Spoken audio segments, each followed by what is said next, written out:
investment. So we're going to go to Paul Dennis next from Healthy Land and Water. So Paul is the Chief Customer Officer at HLW in Queensland. He leads their business development, strategic partnerships and communications and marketing teams, and he's continuing to grow HLW's environmental restoration and preservation works across southeastern Queensland. He's worked across many industry sectors and has held a variety of roles in business, sales, marketing, and as a board director. So Paul's going to address us on our stories from the regions for this session: Healthy Land and Water's exploration of large-scale investment in landscape restoration and diversification of finance. Thanks so much, TD. Hey, thanks, Rachel. You can hear me clearly and you can We see can the hear you slides now. clearly, and I know you're still battling with a cold, so thanks so much for, Yeah, for coming through for us. all good. Apologies in advance for the drug state mind and maybe intermittent coughing.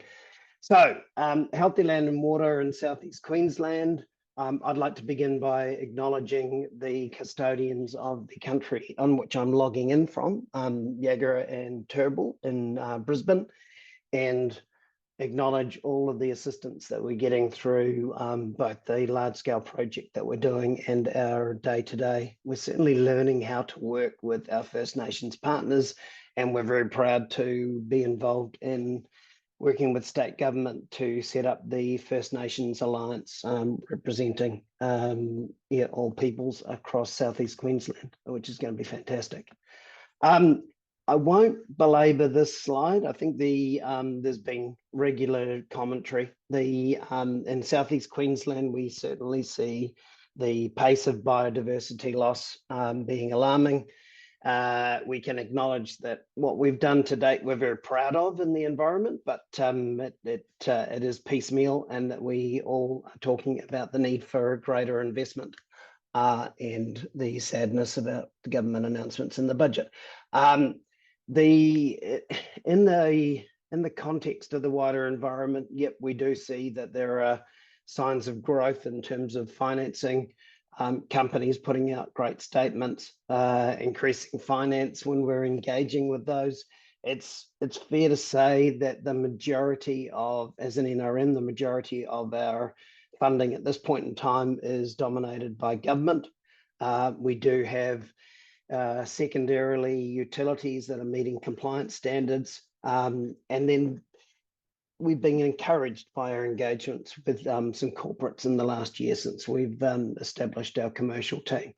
But overall, we know there hasn't been enough money to make the necessary change, and that we need better leveraging efforts to scale up on multiple fronts. So there's two things that we're doing at Healthy Land and Water to attempt to make our vision of directing a far larger scale of investment. One is working on our business itself. So my team was stood up a year ago, and I'm 1 year into an environmental career, so I'm learning all the acronyms and science around that. I'll apologize if I can't respond to any scientific questions per se.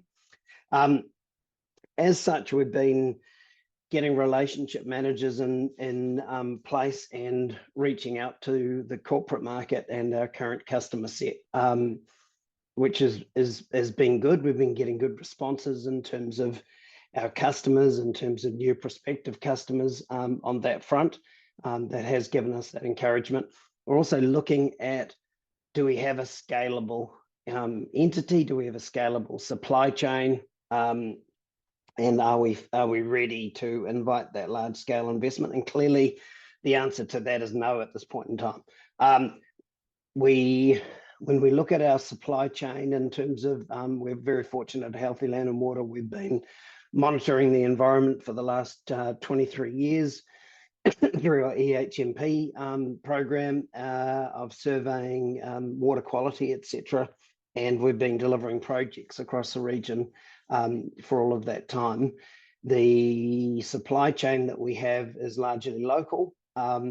Whilst it's been a test to your patience levels as to when this big investment will arrive, I guess the merit and the benefit in that is to allow us to work with those local suppliers, to work with First Nations peoples, and to figure out how we're going to be able to scale up when we take what would have been a $5 million project into a $100 million project. We've commenced reaching out to corporates.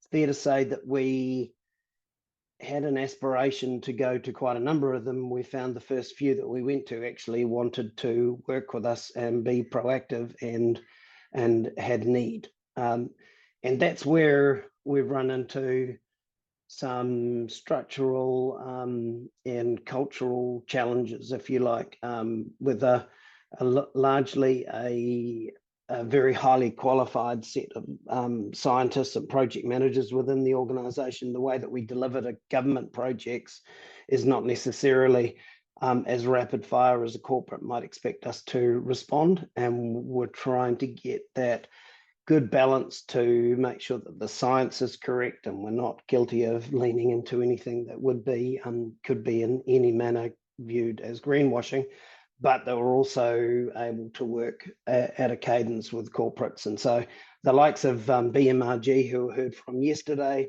and their ability to pre-package stuff and be shovel ready is some work that we're doing so that we are ready to go faster, and leaning on some of the corporate experience that some of us bring to this realm to make sure that we can have sprint teams set up to respond to a corporate need and get the proposal in place.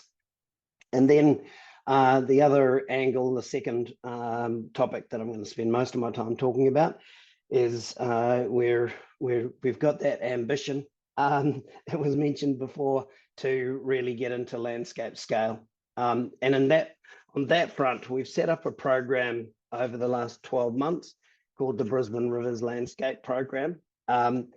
It's been in partnership with an entity based out of Vienna, which was born in 2016 out of WWF by a chap by the name of Paul Chatterton and a business partner. And Landscape Finance Lab work globally to identify areas in the world where piecemeal work has been going on, where there are landscape scale projects that could be brought to bear in a holistic fashion that deliver a better impact for the environment, that deliver back to the communities, the landowners, and often in our cases, the farmers that we've been talking about today. And they're a like-minded partner. They've been going in quite a number of areas of the world. So they've been, and I think as time moves on, they've got double the size of these projects going on at this point in time. And we get the benefit in here of talking to compatriots who are 2 or 3 years ahead of us in terms of their programs. They've got now pilots that are verified to be able to go to full scale, or they have fully redeemed a fund. If you're talking about the Indonesian project that completed a couple of years back. So it's good learnings for us as to the approach that's been taken in these other markets and the landmines that we should avoid as we try to scale up.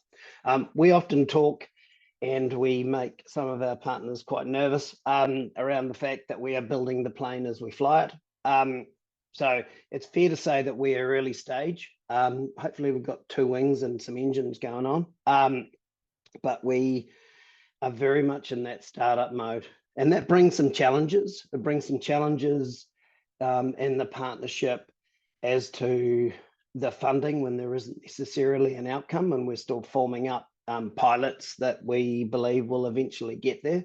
When you do as I do over the last 6 months, go around and look for funding for no discernible outcome other than a plan, it can be a challenge in and of itself. So Healthy Land and Water, Landscape Finance Lab, and a few of the partners have been able to fund what we've been able to, and that's kept us moving along.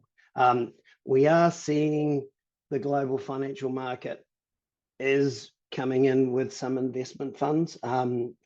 Through Landscape Finance Lab, we have some activity there where you're in the early stages of standing up a biodiversity fund that by the end of this year should be in the realms of $250 million.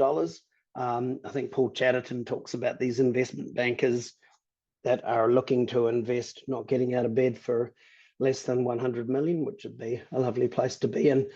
So there's certainly the scalable funds that we believe we have the link through, and then through the likes of TIQ, etc., we will be able to look into other international parties as well. We are trying to create a blueprint that we can take beyond Southeast Queensland, and that we share the learnings as we go through, and we're definitely trying to learn from the partnership. The partnership has been formed with all levels of government engaged, with also utilities, with some private entities, and then at this point we're expanding with the likes of AgForce, etc., so that we've got communities of landowners in there, and clearly First Nations representation. And then we've got working groups that have been formed across finance, the pilots, the impact working group, to form up and get us a fast approach to getting these pilots in place. In terms of Brisbane in and of itself, and we refer to Southeast Queensland, but we've landed on Brisbane so that it can be taken globally, because Southeast Queensland usually gets blank stares on a global platform, whereas Brisbane is a recognised brand, and clearly with the Olympics coming up, there's that nice link there. One of the fastest growing regions, has its upsides in terms of that headline, but it also has its challenges, clearly, with development and the impact on the environment. The biodiversity hotspot aspect is widely recognised, and the scale that we have lends itself to be able to achieve on multiple fronts. We have a fast start as Healthy Land and Water when we look at our engagement into the environment and the projects that we've done to be able to recognise a number of different pathways that we can pursue. So we're at this point in time about to kick off pilot working groups on 4 different fronts. So riverine, sustainable agriculture, biodiversity in terms of koala arc sites, sustainable agriculture is our focus itself, and coastal restoration. There's a couple of other extra ones as well. I guess in that startup mode, we are cognizant of the fact that we have an ambition to get some pilots in place. Certainly the corporate members of our partnership would like us to move faster, and the government side would like us to have all of the plans in place and the science 100% robust. So we're trying to find that nice balance of doing things that make an impact on the environment, but also tuning them into the ability to have impact and scale in the longer term. And if we look at the scalability as an example here of the excuse me, riverine restoration, we are quite proud of the work that we have done to date in terms of riverine. But you can see in terms of the scale in Southeast Queensland that we've restored 10 kilometres in terms of with engineering works, and we believe there's about 400 to 700 kilometres that need engineering work. And the 100 kilometres, we're also quite proud of the work that we've done there, but with 5,000 that's in need of restoration, there's clearly scalable pathway there. In the steering groups that we have quarterly with our partners, we've been able to welcome in representatives from Ireland and Scotland sharing their stories. They've, across their journey, they've run into the same sorts of challenges that we would have to acknowledge, that we're yet to clearly get a recipe to make sure that we don't come unstuck. So the landowner engagements and making sure that farmers can clearly see what the upside is and how to engage in the program has been a common theme. The ability to stack, if you like, where you've got genuine multiple upsides in the environment, and you want a program that economically stacks up because you've got these multiple positive impacts, is one that we need to work through, albeit we see through that nature repair Act that does support that. And the other thing that's quite evident from looking at these programs is that they have really covered the two missing pieces that often Healthy Land and Water hasn't had resident within its programs, which are I refer to them as the bookends. So the valuation piece at the front end, we're working with Accounting for Nature in terms of how to make sure that we've got a robust state to begin with, and we can track from there. We're also working with Eco Markets in terms of how Eco Markets Australia, in terms of how we would then show the impact and be able to have that as a verifiable.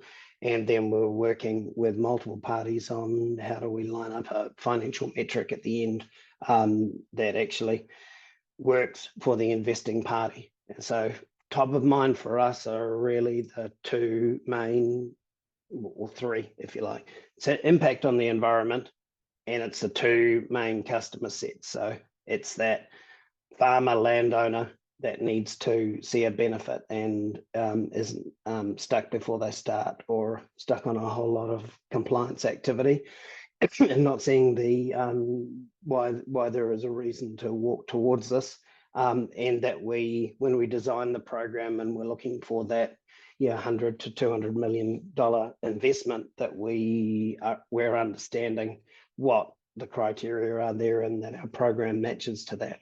So in the Irish example, they're estimating between 5 to 9% of their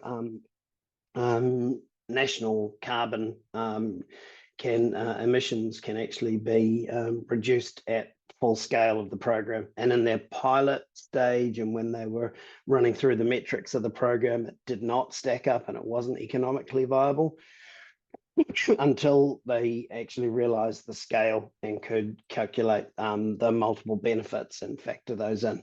So we've got a tiger by the tail. We're very early stage.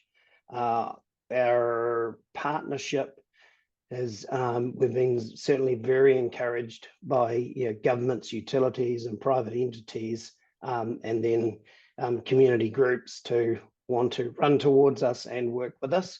And so we're managing through working that up as a coalition of the willing, and we've got a ambitious plan for the next 12 to 18 months to be in market with 2 to 3 of those 4 pilots that are in play and on the international stage, heading towards that larger scale investment in years to come.